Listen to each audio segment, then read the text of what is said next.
Good morning guys. This side RJ, आप मुझे देख रहे हैं जीनियस विद्यार्थी यूट्यूब चैनल पर। दोस्तों, आज की इस वीडियो में हम बात करने जा रहे हैं हाई कोर्ट एलडीसी की तैयारी के दौरान कौन सी एक गलती नहीं करनी है। अगर वो गलती की तो हम फाइनल सिलेक्शन से रुक सकते हैं अच्छी तैयारी रहते हुए भी। दोस्तों, आई होप आप सबकी अच्छी तैयारी चल रही होगी, अच्छी आप प्रैक्टिस कर रहे होंगे, सब लोग सिलेबस कंप्लीट कर चुके होंगे। एटलीस्ट वो लोग जो इस चैनल पर रेगुलर जुड़े हुए हैं वो लोग तो अपना सिलेबस कंप्लीट करके रिवीजन कर रहे होंगे। लेकिन एक जो गलती हर कोई स्टूडेंट करता है और उसकी वजह उसका खामियाजाना फाइनल सिलेक्शन में भुगतना पड़ता है, वो ये है कि ये सोचते हैं कि टाइपिंग में एग्ज़ाम के बाद कर लूँगा, मुझे पता चल जाएगा कि कितने मार्क्स बन रहे हैं, तो मैं टाइपिंग बाद में स्टार्ट कर लूँगा या रिज़ल्ट के बाद स्टार्ट कर लूँगा। दोस्तों, मैं आपको बता दूं कि हाई कोर्ट के जो एग्ज़ाम का रिज़ल्ट आएगा उसके बाद आपको मुश्किल से 1.5 महीना मिलना है। 1.5 महीना मिलेगा टाइपिंग के लिए, और एग्ज़ाम के बाद आप मान सकते हैं 2 महीना, आप मान सकते हैं 2 महीने या 2.5 महीना आप मान सकते हैं। एग्ज़ाम के बाद आपको टाइपिंग के लिए 2-2.5 महीने मिलने वाला है और रिज़ल्ट के बाद 1.5 महीना मिलने वाला है। और अगर आप बिल्कुल टाइपिंग के अंदर बिल्कुल बिगिनर हैं, आपको बिल्कुल नहीं आती है टाइपिंग, आपने कभी पहले नहीं की है, किसी भी एग्ज़ाम के लिए स्टार्ट ही नहीं की है, तो 2.5 महीने में आप ओनली इंग्लिश का ही कर सकते हैं, ओनली इंग्लिश का कर सकते हैं, जिसमें आप 35 से 40, आप कितना टाइम देंगे उसके अकॉर्डिंग 35 से 40 वर्ड पर मिनट तक की आप स्पीड हाईएस्ट पहुंचा सकते हो ओनली इंग्लिश में। लेकिन वहाँ पर हमें हिंदी और इंग्लिश दोनों में टाइपिंग करनी रहेगी।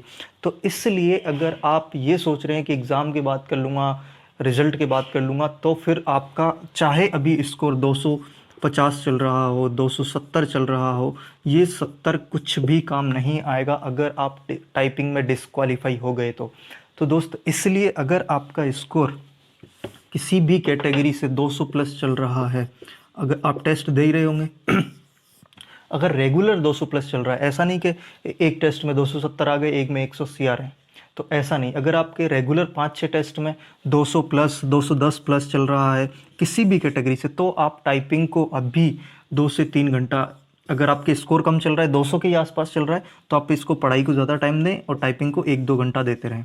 अगर आपका स्कोर 240 के आसपास चल रहा है, कहने का मतलब 225 से प्लस चल रहा है, अगर आपका स्कोर 225 से प्लस चल रहा है, तो आप टाइपिंग को 2-3 घंटे देते रहें। इससे क्या होगा, क्योंकि यहाँ पर सिलेक्शन ओनली इससे नहीं होना है, ओनली मार्क्स से नहीं होना है, एग्ज़ाम के मार्क्स से, आपको टाइपिंग का मार्क्स भी वहाँ पर ऐड होगा। अगर टाइपिंग का मार्क्स ऐड हो रहा है तो टाइपिंग को नेगलेक्ट नहीं कर सकते हैं। कंप्लीट 100 नंबर की टाइपिंग है, कंप्लीट 100 मार्क्स की टाइपिंग है और 300 नंबर का पेपर है, यानी कि 400 में से 100 नंबर की टाइपिंग है, जिसके अंदर हम ये कह सकते हैं कि 25% वेटेज टाइपिंग का है।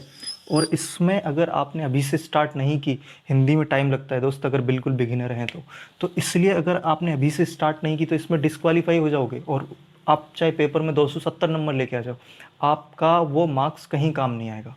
इसलिए दोस्त, ये गलती आप बाद में ना करो, इसके लिए मैं आपको पहले ही जगा रहा हूँ कि टाइपिंग अभी से स्टार्ट कर लीजिए, चाहे आप 1 घंटा दीजिए, 2 घंटा दीजिए, आप उसके अकॉर्डिंग डिसाइड कर लीजिए कि आपका मार्क्स अच्छा बन रहा है, आपका हर टेस्ट में 240-250 बन रहा है, तो आप टाइपिंग को 3 घंटे दे सकते हैं, 4 घंटे दे सकते हैं। लेकिन आपका 200 प्लस बन रहा है, 210, 220 के आसपास कहीं ना कहीं बन रहा है, तो 1-2 घंटे आप टाइपिंग को दीजिए, बाकी पढ़ाई करिए। और आपका स्कोर बिल्कुल 200 से नीचे चल रहा है, 170, 180 तक चल रहा है, 200 किसी भी टेस्ट में आप टच नहीं हो रहे हैं, तो आप थोड़ा थोड़ा सा ज़्यादा आपको टाइम देना पड़ेगा, कम से कम 10 घंटे पढ़ाई करनी पड़ेगी, और जिसमें 7-8 घंटे आपको क्या करना पड़ेगा, पढ़ाई, और 1-2 घंटे आपको टाइपिंग का देखना पड़ेगा। लेकिन इसको साथ ही साथ रखना ही पड़ेगा, और कोई ऑप्शन इसमें नहीं है, कोई अल्टरनेट नहीं है। अगर आपको लग रहा है कि मैं बाद में कर लूँगा, मैंने पहले करी हुई है, तो आप सिंपली क्या करें, 10 दिन टाइपिंग करके देखें, 8 से 10 दिन घर पे करके देखिए, आपको पता चल जाएगा कितनी एक्यूरेसी आ रही है, कितनी आपकी फिंगर्स काम कर रही हैं, कहाँ जा कर के अटक रही हैं। कल एक किसी दोस्त का मैसेज आ रहा था, किसी भैया ने मैसेज किया था व्हाट्सएप पे कि सर अभी मेरे को टाइपिंग करते हुए 7 दिन हुए हैं, लेकिन मेरी फिंगर्स, मुझे ऐसे फील हो रहा है जैसे मेरी जाम हो रखी हैं फिंगर्स, मतलब हिलती नहीं है, जिससे इसको बैक साइड में ले जाना है तो ये जाती नहीं है। तो स्टार्टिंग में ऐसा होता है दोस्त, क्योंकि इन उंगलियों का कभी लाइफ में काम पड़ा ही नहीं है। इस उंगली से हमने क्या काम किए, इस उंगली से हमने क्या काम किए, ये ओनली टाइपिंग में ही हमारे लाइफ में पहली बार इधर काम आ रही है। तो जब ये काम आ रही है तो ये फ्लेक्सिबल नहीं है। तो आप 8-10 दिन टाइपिंग करके देखोगे तो इनमें फ्लेक्सिबिलिटी बनेगी। 8-10 दिन टाइपिंग करने के बाद आपको लग रहा है कि मेरी स्पीड आ रही है 35, 40, 45 तक जा रही है, देन आप इसको थोड़ा सा लाइटली ले सकते हैं। अदरवाइज़ आप लाइटली ले रहे हैं तो कहीं ना कहीं ये आपको नुकसान ही देने वाला है। आपकी तैयारी थ्योरी की, आपकी पेपर की अच्छी तैयारी होते हुए भी आपको सिलेक्शन से दूर करा देगी ये गलती। तो ये गलती आप बिल्कुल ना करें। वो सीरियस कैंडिडेट हैं तो टेस्ट रेगुलर देते रहें, जिससे आपको पता रहेगा कि आपका लेवल कहाँ स्टैंड कर रहा है। हमारे जो टेस्ट हैं वो एग्जैक्ट पेपर का जो लेवल आता है उसी लेवल के हैं, ना हमने हार्ड बनाए हैं ना ही हमने ईजी बनाए हैं।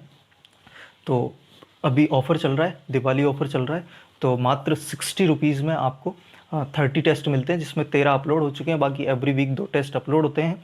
इंग्लिश का भी सेपरेट आप ले सकते हैं, और इसकी जो एक्चुअल रेट है वो 99 है। ऑफ़र में आप ले लीजिए, ठीक है। और अटेम्प्ट करना स्टार्ट करें। चैनल पर नए हो चैनल को सब्सक्राइब जरूर करके रखें, क्योंकि हाँ, हम हर छोटी से छोटी बात पर यहाँ पर डिस्कस करते हैं। वीडियो पसंद आए वीडियो को लाइक करें, जो भी सुझाव है कमेंट बॉक्स में रख दीजिए। कुछ भी पर्सनल बात करना चाहते हो RJ Meena 10X Instagram handle पर आप मेरे को मैसेज कर सकते हैं, वहीं पर मिलते हैं। और मैं मिलता हूँ आपसे अगली वीडियो में। Thank you so much.